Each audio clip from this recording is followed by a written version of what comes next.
So my last video on Helluva Boss did really well, like really well, and I had tons of fun making that video, so it's only right that I come back for more. Now, the reason I didn't take a look at episode 2 when it was released was because at the time I didn't think I had a lot to say about it, but upon further inspection I have realized that I have a lot more to say than I originally thought. Plus, now that episode 3 was just released, I definitely want to get back into this now that there's a more healthy amount of content to work with. And so, with that being said, it's my time! Yeah, I really want you, sir. Me too. Let's three-way.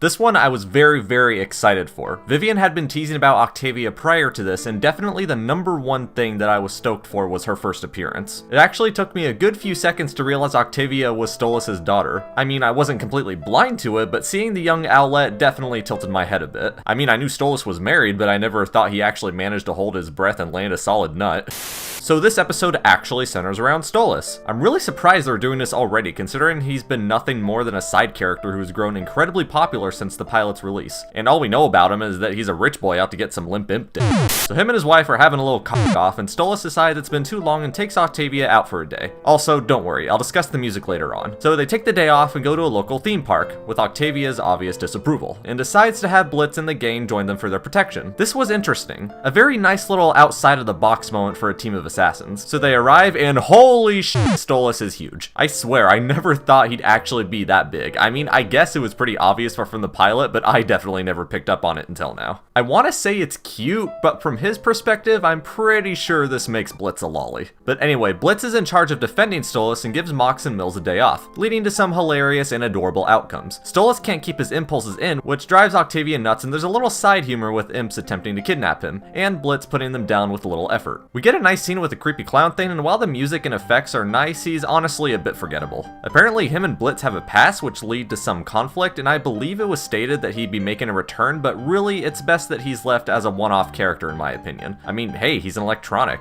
I don't really expect much in terms of development or decent plot from a character who's truly meant to reside in only one setting, that being the amusement park. Really good design though. The conflict with him is pretty hit or miss. Nothing was really resolved or left in the dark, so take it as is. Fun to watch, I will say. There's a really nice heart-to-heart with Octi and Stolas, and the episode ends with a bang. I do want to say this, Octavia's character is beyond captivating. Not just because we get her dynamic with Stolas, but because we get Stolas' dynamic with her. Stolas is a man struggling with his marriage because him and his wife have clearly drifted apart and he can't keep his impulses under control. This affects his relationship with Octavia as she feels she has no one in her life now that her dad is at risk for leaving her family behind. It's been hinted throughout the episode that Octavia and her mother have never been as close as her and Stolas. And then we have the foil dynamic, where Stolas has been so caught up in his sexual escapades that he barely even knows his little girl anymore. When Octavia was young, they were inseparable. Just the mere trigger of a nightmare, and Stolas was willing to go to the edge of the galaxy just to reassure her that it's gonna be okay. And now that relationship has been lost, leaving not only Octavia feeling empty, but Stolas with a huge disconnection now that he's found himself elsewhere and far from where he was with his wife, as he himself doesn't even know the deeper meaning of his marriage or what's wrong with it. This leads with the only time Stolas has to focus on Octavia to only focus on what he knows about her, from when they had a relationship when she was just a kid. Throughout the episode, Stolas cheers on with childlike wonder due to what he feels Octavia wants, and also combating his lewd comments towards Blitz, leaving Octavia with not only a reminder that she's far disconnected from the one true family that she actually has, but always being bombarded with reminders of her biggest fears, that her only family, while disconnected, would leave. This leads to them finally communicating and begin to rebuild what they had and what they can now learn about each other, especially with how Stolas can see Octavia for who she is now. Octavia's character overall is perfect, from her design to her voice actors to her personality. She's not just a moody teen like Luna, she's emotional, she's closed off, she's hurt. It's shown very clearly, and we're given all that we need to understand her and her dynamic. 10 out of 10 character execution for her. Absolute bravo. So what's the rest of the episode like? Plain and simple, it's a lot of fun. It's just a not so typical day to the amusement park. After episode 1 dug a deeper hole into the true meaning of IMP, you know, the fact that they're contract killers, I was wondering how they would handle this. Would each new episode be a new assignment, or would it be a little more slice of life like? Well, a little bit of both. However, this only applies to episodes 2 and 3 dynamic as an outline for the series, so we'll get to that later. But as I said, it's just loads of fun. Pretty colors, fun rides, games, mascots, jokes, Millie, combine all this with the true humorous template that Helluva Boss has offered us, and it's a really great experience. And same thing from episode 1, the humor is perfect. It's well timed, it reflects the characters well, nothing more, nothing less. It's excellent. My personal favorite moment? Eminem, get in here. We're going to Lululand. Lululand? Lululand! Lululand. One thing I've come to adore about the series are the visual gags and small things hidden in plain sight throughout the episodes. Whether it be blatant sex jokes or clever little details. Love it. Just love it. Except this scene with the carnival game. I have never seen a more blatant rip from another source in my life since Ratatouille.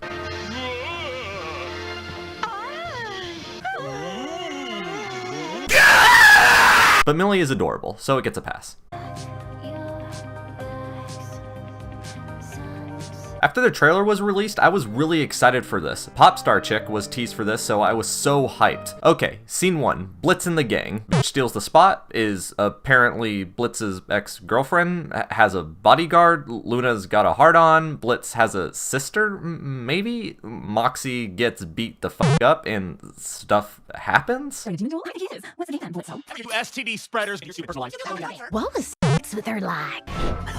She totally pegs you, doesn't she? Okay, so apparently this chick stole their parking spot, and so they enter a bet where Blitz and the gang has to kill more than Verosika's group can They're also succubus, by the way. And so it's beach time, kill, kill, kill, fuck, fuck, fuck, drunk Moxie, Millie kicks ass, human Luna? Yeah, pretty much a pinch of everything. First things first, I have never seen a more blatant recycle of animation like that in a long time. Okay, now that that's out of the way, here's what's up. A big problem I have with this episode is that it's way too fast-paced. Now, granted, I do have pretty bad ADD, but I can handle the other episodes just fine. There's just so much thrown at us with very little time to take it all in and understand every piece in order to fit it all together. My first time watching this, all I got was that Blitz had a bitch of an ex, they ended up killing a lot of people, and that Verosika was a succubus. That was legitimately all I could gather throughout my first time watching. That's pretty much it. It's just way too fast. I set the playback speed to 0.75 and it honestly really helped. The plot and what it offered wasn't the issue, it was the speed at which it was presented. I loved the characters to death. The humor is kept up well with what we've gotten used to from previous episodes. The quality is nice, the side plot with Luna and Vortex is really cute, but the handling of Luna and Blitz is mediocre. The cute moment of how she almost calls him dad and how he got angry at Vortex is okay, but later in the episode when they have their moment is really cheap. They lash out at each other, she claims she doesn't need him, and we're barely given enough time to even be affected by this. She does a 180 way too fast and is even off character. Luna has been expressed to be a cynical, pessimistic, moody teenager who was disgusted and annoyed by Blitz. It's unlike her to make a change that fast. It's more something Blitz would do as he actually has deep care for her. Having her do something like that is more of an end of the series moment, something we're given to finally end the eternal conflict Luna fights with Blitz. But instead we're given a highly watered down version at the beginning of the series. This could be made up for if they address this later on, but I don't like the way it was handled at all. Now let's get on to drunk Moxie. My god, this was fun to watch. He's drunk off his ass and Millie has to save it. It's a perfect mixture of hilarious and adorable. Also, we just gonna ignore the fact that Millie soloed a giant fish monster? So cool. Also, they're all able to turn human for a disguise? I really want to see more of that. So now I just want to mention a couple things that takes in both episodes. The music. So it should be no secret that Vivienne loves her musicals. And is that a problem? Not necessarily, no.